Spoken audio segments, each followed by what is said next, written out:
get to that level. And I think Dricus is kind of a similar that kind thing. of guy. I think that dude works so hard that he can go out there and fight full blast. So when I fell in love with the striking, bro, I tried to beat him up. I was doing good until he landed the first right hand. Out of nowhere, a bump. Not the favorite, or at least close. Like, dude, Khamzat Chimaev is a... Top UFC fighters share their last-minute predictions on the intense showdown between Dricus Du Plessis and Khamzat Chimaev. Chimaev is the favorite. I mean, when you're able to go in there and dispose of former champions like Robert Whittaker in a round. Joe Rogan broke down the matchup by giving major credit to Dricus Du Plessis. He highlighted how much effort Du Plessis has been putting into his preparation, suggesting he'll step into the octagon ready to bring the fight to Khamzat Chimaev. According to Rogan, as the rounds progress, Chimaev might start to fade.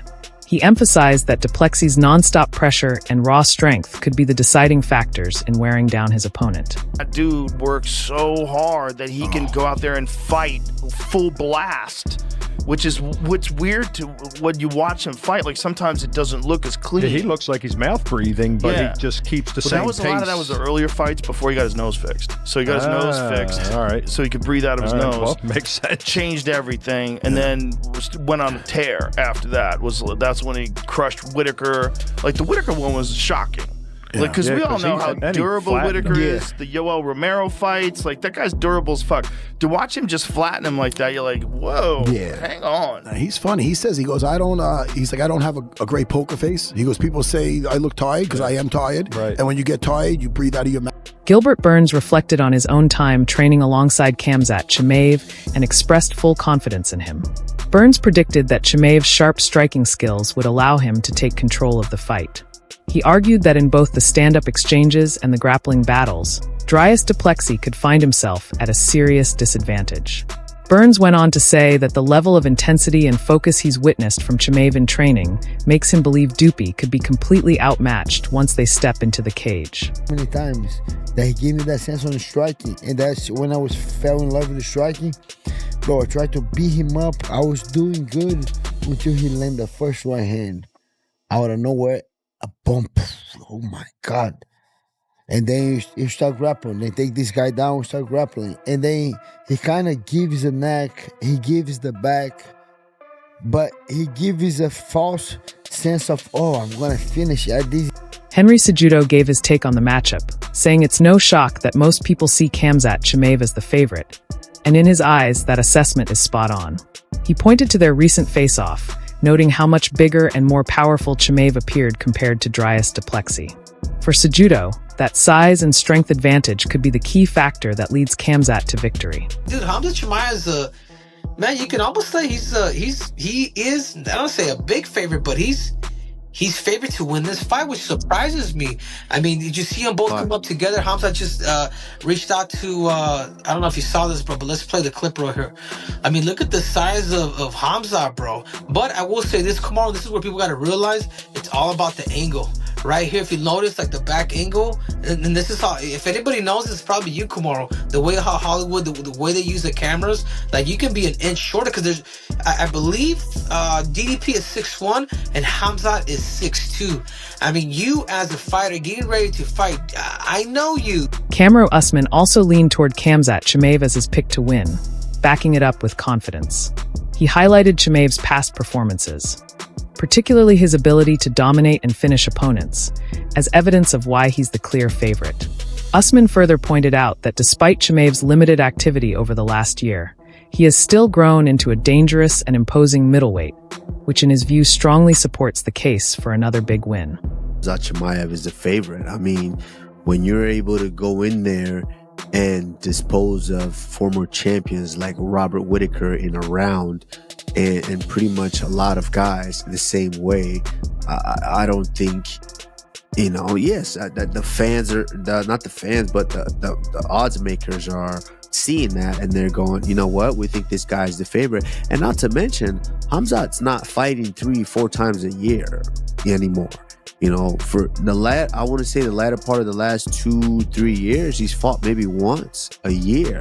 So that's a lot of time for your body to recover. He's fully grown into that middleweight division. Luke Rockhold, a seasoned middleweight veteran, also shared his thoughts on the clash. He emphasized that Khamzat Chimaev's aggressive wrestling and non-stop pressure have the ability to smother even elite strikers.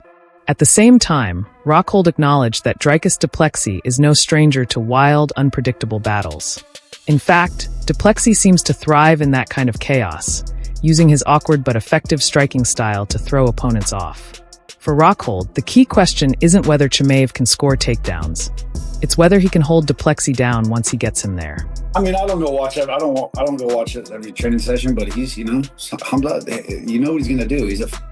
He's a wrestler. He's a grappler. He's gonna get relentless pressure. He's gonna start fast and hard. And can Dricus take that? Can he take that first round, that first 2 rounds? I mean, that's what life is about for his opponents. Can they withstand the barrage? Because he's gonna bring it. Do you reckon Khamzat will be able to handle DDP later on in the fight if he can survive? I don't like those opportunities for him. I've trained with DDP a lot. He's tough. Not every fighter is backing Khamzat Chimaev in this showdown. Gerald Meerschaert, who once suffered that lightning-fast 17-second knockout at Chimaev's hands, has surprisingly thrown his support behind Dricus Du Plessis. While he acknowledged Chimaev's relentless pace as a real threat, he argued that Du Plessis' durability, conditioning, and sheer determination could allow him to weather the storm and take over as the fight drags on. In Gerald's eyes, if the bout goes deep into the later rounds, that's when Du Plessis starts to gain the upper hand. I honestly think it's going to be Dricus. Now, that being said, like I would say, like I look at things like percentages, I'm not going to be shocked if Khamzat wins. You know what I'm saying? But if I had to put a percentage on it, I would say like 60-70% Dricus, just because I don't know. I think he's going to be too big and too physical for Khamzat to like catch in those first couple rounds. Now, that being said, again, I'm not trying to be a hater or anything, but like if he does, that's, you know, freaking amazing, and that's nuts, and like that's awesome. More power to him. But just personally, I think Dricus will. Of course, stopping Khamzat Chimaev is much easier said than done.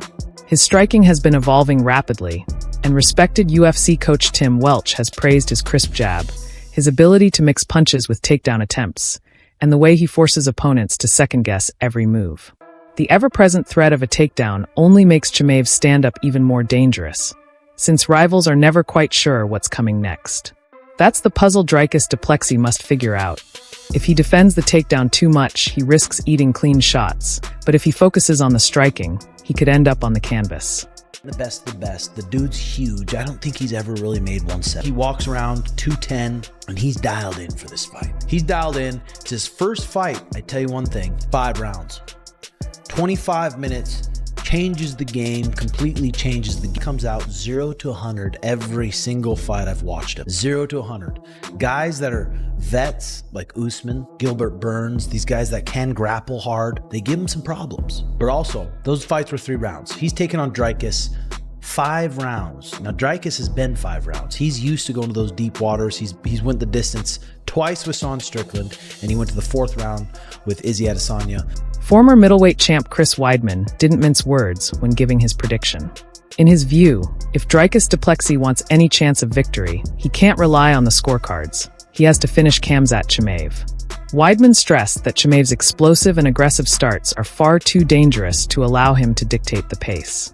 For Du Plessis, the strategy has to be about weathering that early storm and then capitalizing with a fight-ending shot before Chimaev can reset. The only way I see Chimaev winning this fight is by a finish.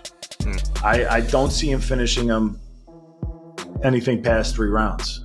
So I think he has to win this fight in the first 2 rounds. So I think he needs to land a big shot on the feet and look to bring it to the ground for like a submission or a ground and pound TKO.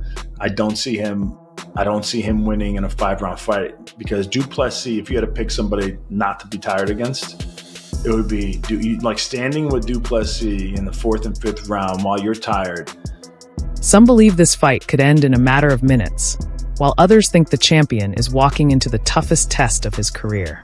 Either way, the hype is undeniable. With fighters, coaches, and analysts all giving their takes, this showdown is quickly becoming one of the most talked about matchups in recent UFC history. With Khamzat, what has it been like being part of this camp for such a big fight for him? It's very good to be on his team, and to help him as much as possible and to learn something new from him because he's such a high-level fighter. And tell us, how does it work when you're sparring or training directly with Khamzat? No, I don't go live with him. It's impossible for me. Inside Khamzat Chimaev's camp, former UFC bantamweight champion TJ Dillashaw has been lending his guidance on how boars should approach this massive challenge. Dillashaw explained that preparing for a main event isn't just about the physical workload.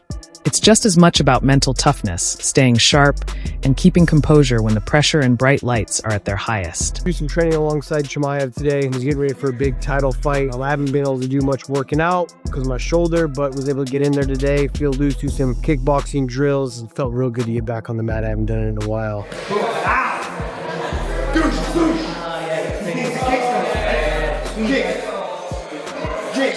Now we're gonna start circling this way. Boom! Get him used to this. Then it's gonna be boom! I was actually pretty surprised with how well I was able to throw my arm with the shoulder that I got, but haven't missed a step, felt real good, real fast, and put some work in. But it's awesome to be next to Chimaev, to feel the energy he's got going on right now. He's got his whole team out here at the Jackson Media House doing his work. He urged Chimaev to manage his training camp smartly, cut out distractions, and focus on refining the very skills that turned him into such a dangerous contender in the first place.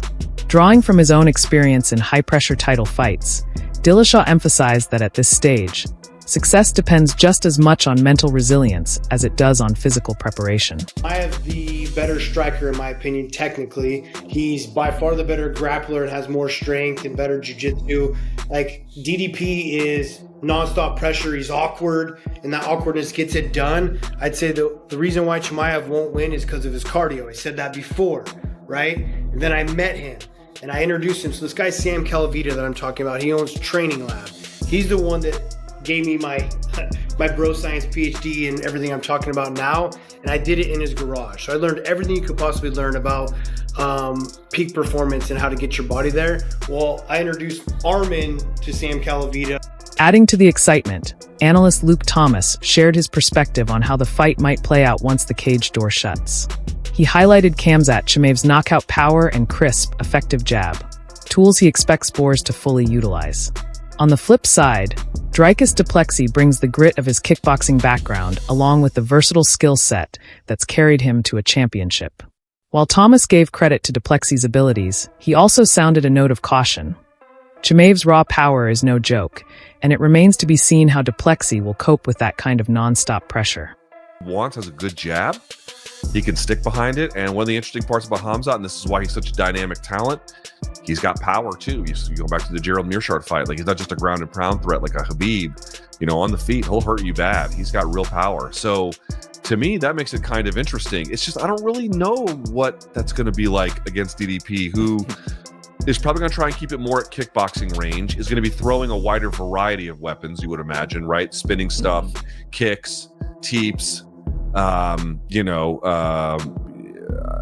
maybe he's even more active in the clinch. That might be interesting to pay attention to, as well.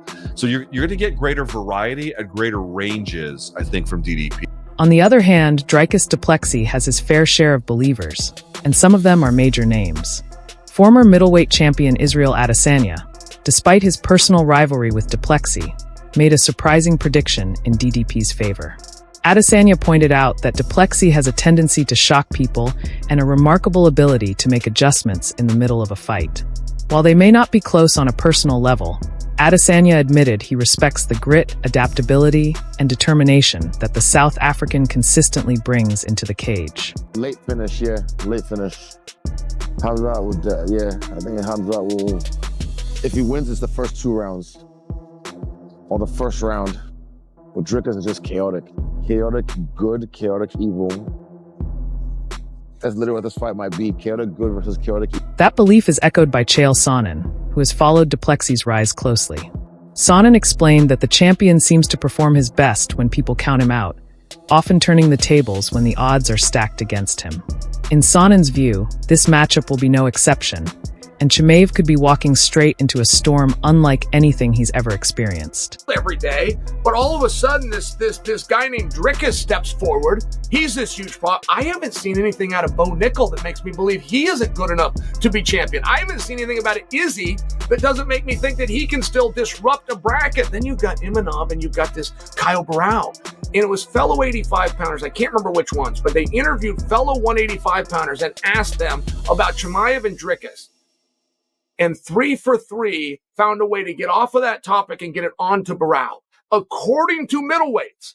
Caio Baralho, a fast-rising contender in the middleweight division, took his prediction a step further by saying this fight won't go beyond the first or second round. He believes the clash of styles is destined to force one man to break early, guaranteeing fireworks from the opening bell. Whether it's Chimaev's relentless pressure or Du Plessis' heavy hands that ends it, Baralho is confident fans won't be seeing a long, drawn-out war. I think this fight can be really, really fast, but I can see this fight going into the second, the third round, and then I see some advantage for Dricus, you know what I mean? Do you feel like Dricus' size will be a problem at all, or not really? Yeah, size and strength, you know? Like, I think Khamzat to make him stay on the ground and all that, and Dricus is not bad on the ground, you know? So to make him stay on the ground and all that, if Dricus can take like 1.5 rounds or 2 rounds, maybe Khamzat will be like fatigued for doing so much strength and all that. Sean Strickland, true to form, didn't hold back when giving his thoughts. His message to fans was simple: be ready. He predicted the fight could descend into pure chaos, with both men bringing aggressive styles that won't leave room for a slow or cautious start. While Strickland acknowledged Chimaev's skill set, he also pointed out Du Plessis' raw toughness, a quality you can't teach, that could make things especially intriguing once the action gets underway. So those little Chechen fucks, I don't want to say Chechen, not Chechen, Swedish, but those little Chechen whore, like, dude, they can grapple. And like someone like me, who I've been training with these fuckers for years, I usually could counter wrestle and grapple them. So I just don't know if fucking Dricus can be able to counter wrestle him. Yeah. But if he can, I think he wins all hands down, you know? I mean, I sparred the fucking Chechen whore, like hands down, I think Dricus wins. But it's just gonna come down to like, are you gonna be able to like stop that counter? Are you gonna be able to counter wrestle? And like you can, it's not hard. You just gotta like, it's not hard. Yeah. But you know, I've been training these little fucking, you know, these little terrorists for forever. So it's like, when that cage door closes, all the predictions and hype fade away, leaving just 2 warriors ready to prove themselves. Will Khamzat Chimaev's relentless pressure and power solidify his rise? Or will Dricus Du Plessis once again shock the world and defend his throne? One thing is for sure, this is a showdown no fan will want to miss. If you enjoyed this breakdown and want more fight previews, predictions, and coverage of the biggest moments in combat sports, don't forget to hit that like button. Drop your thoughts in the comments and subscribe for more.